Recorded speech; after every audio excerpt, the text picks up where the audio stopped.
it will keep you in a direction. It's like what they did with Ice Cube. Ice Cube is a conscious brother. He used to attend our meetings in California. So he's a brother who's wide awake. So they had him on television.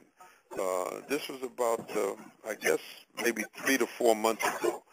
And they were giving them a litany of questions, just hitting them with the questions, you know. Him and another actor, I can't call his name now. And they got right down. They said, homosexuals. What do you think about homosexuals? So he said, to each his own. But it was one of those trick questions because of what's going on in the homosexual community, and how anybody that says any slight thing negative or have a different opinion of them, then they castigate them and they have them apologizing from now until next year. And so he answered it wisely because nobody could say anything. He said to each his own. And he kept on moving, and then they kept the questions going. But we have the responsibility, those of us who've been through this struggle, to know that among our young people, we have to build consciousness. And the young people who ask, well, how's that going to make me some money? And it's going to make, number one, it's going to give you the ability to stand and look those who would love to destroy you in the eyes. It will give you the ability as a conscious young black man how to stay out of the traps that they set for you. And one of the biggest traps today is prison. That's what they want you. They want to be between drugs, your desire to have money, not being able to have the marketable skills to earn the money. So you want to get the money any way that you can.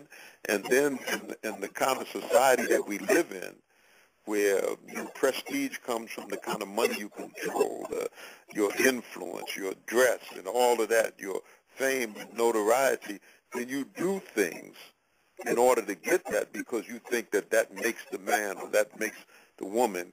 And so if you're a conscious brother, you would know better, and that consciousness has to be built. And there has to be those who take the time with the young people, you know, who work with them. And you're not going to get them all, but you're going to plant enough seeds, Griff and Sister Ali, in those young people that will help them to move in a more positive direction.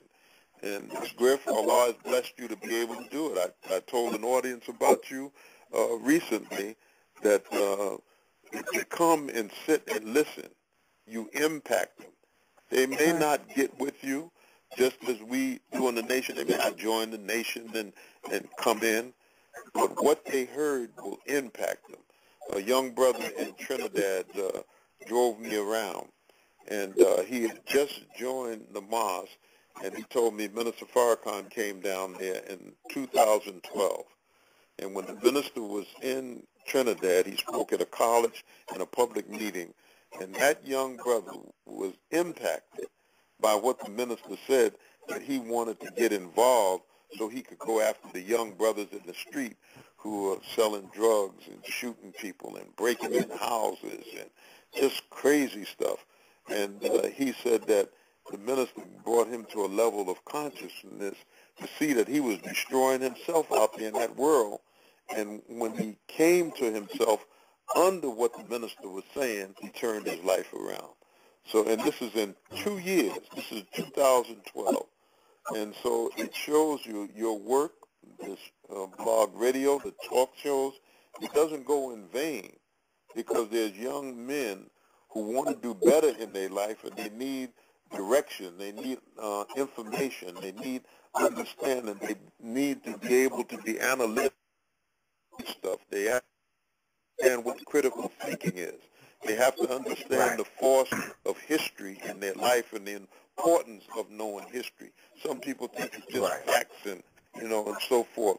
But history teaches you the lessons. That's why they say you must learn the lessons of history, because you look at what happened in the past and you say, I can't repeat that. Look what happened to them. Look what happened here.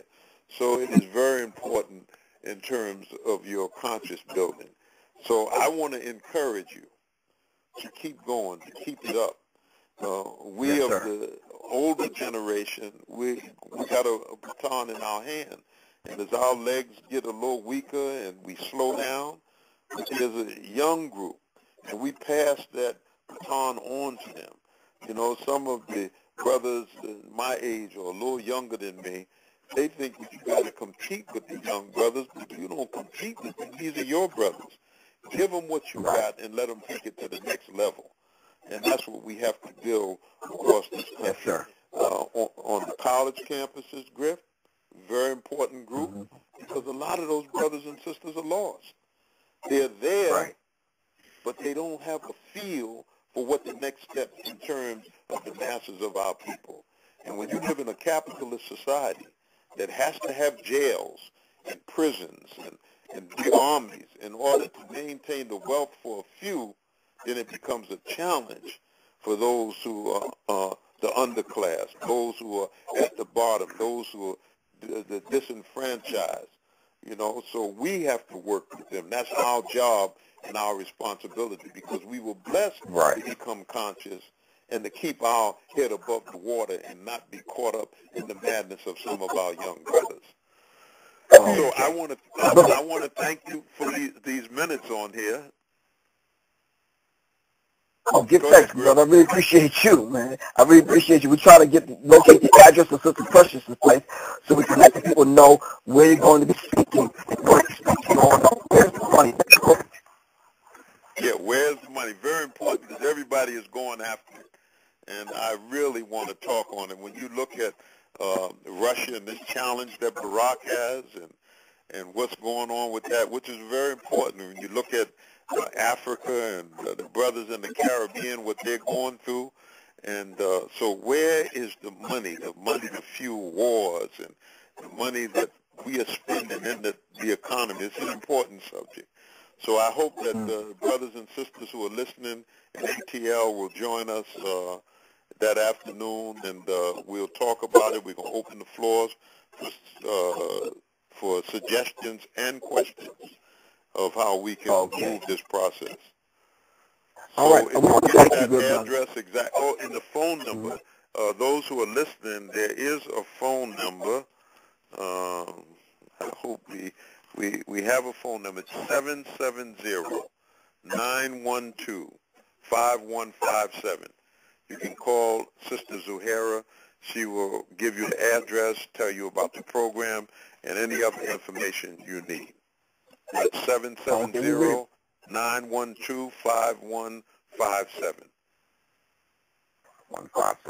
All right, we got it. We're gonna let people know during the course of this evening what the number is. Sister Zuhaira, right? That's right. Sister All right, we got it. All right, thank you very much, Brother Akbar Muhammad. Really appreciate you, sir. Keep up the good work, Sister Ali. May Allah bless you. Continue. Thank you, brother. Assalamu alaikum. Wa alaikum salam. Okay, that was Brother Akbar Muhammad,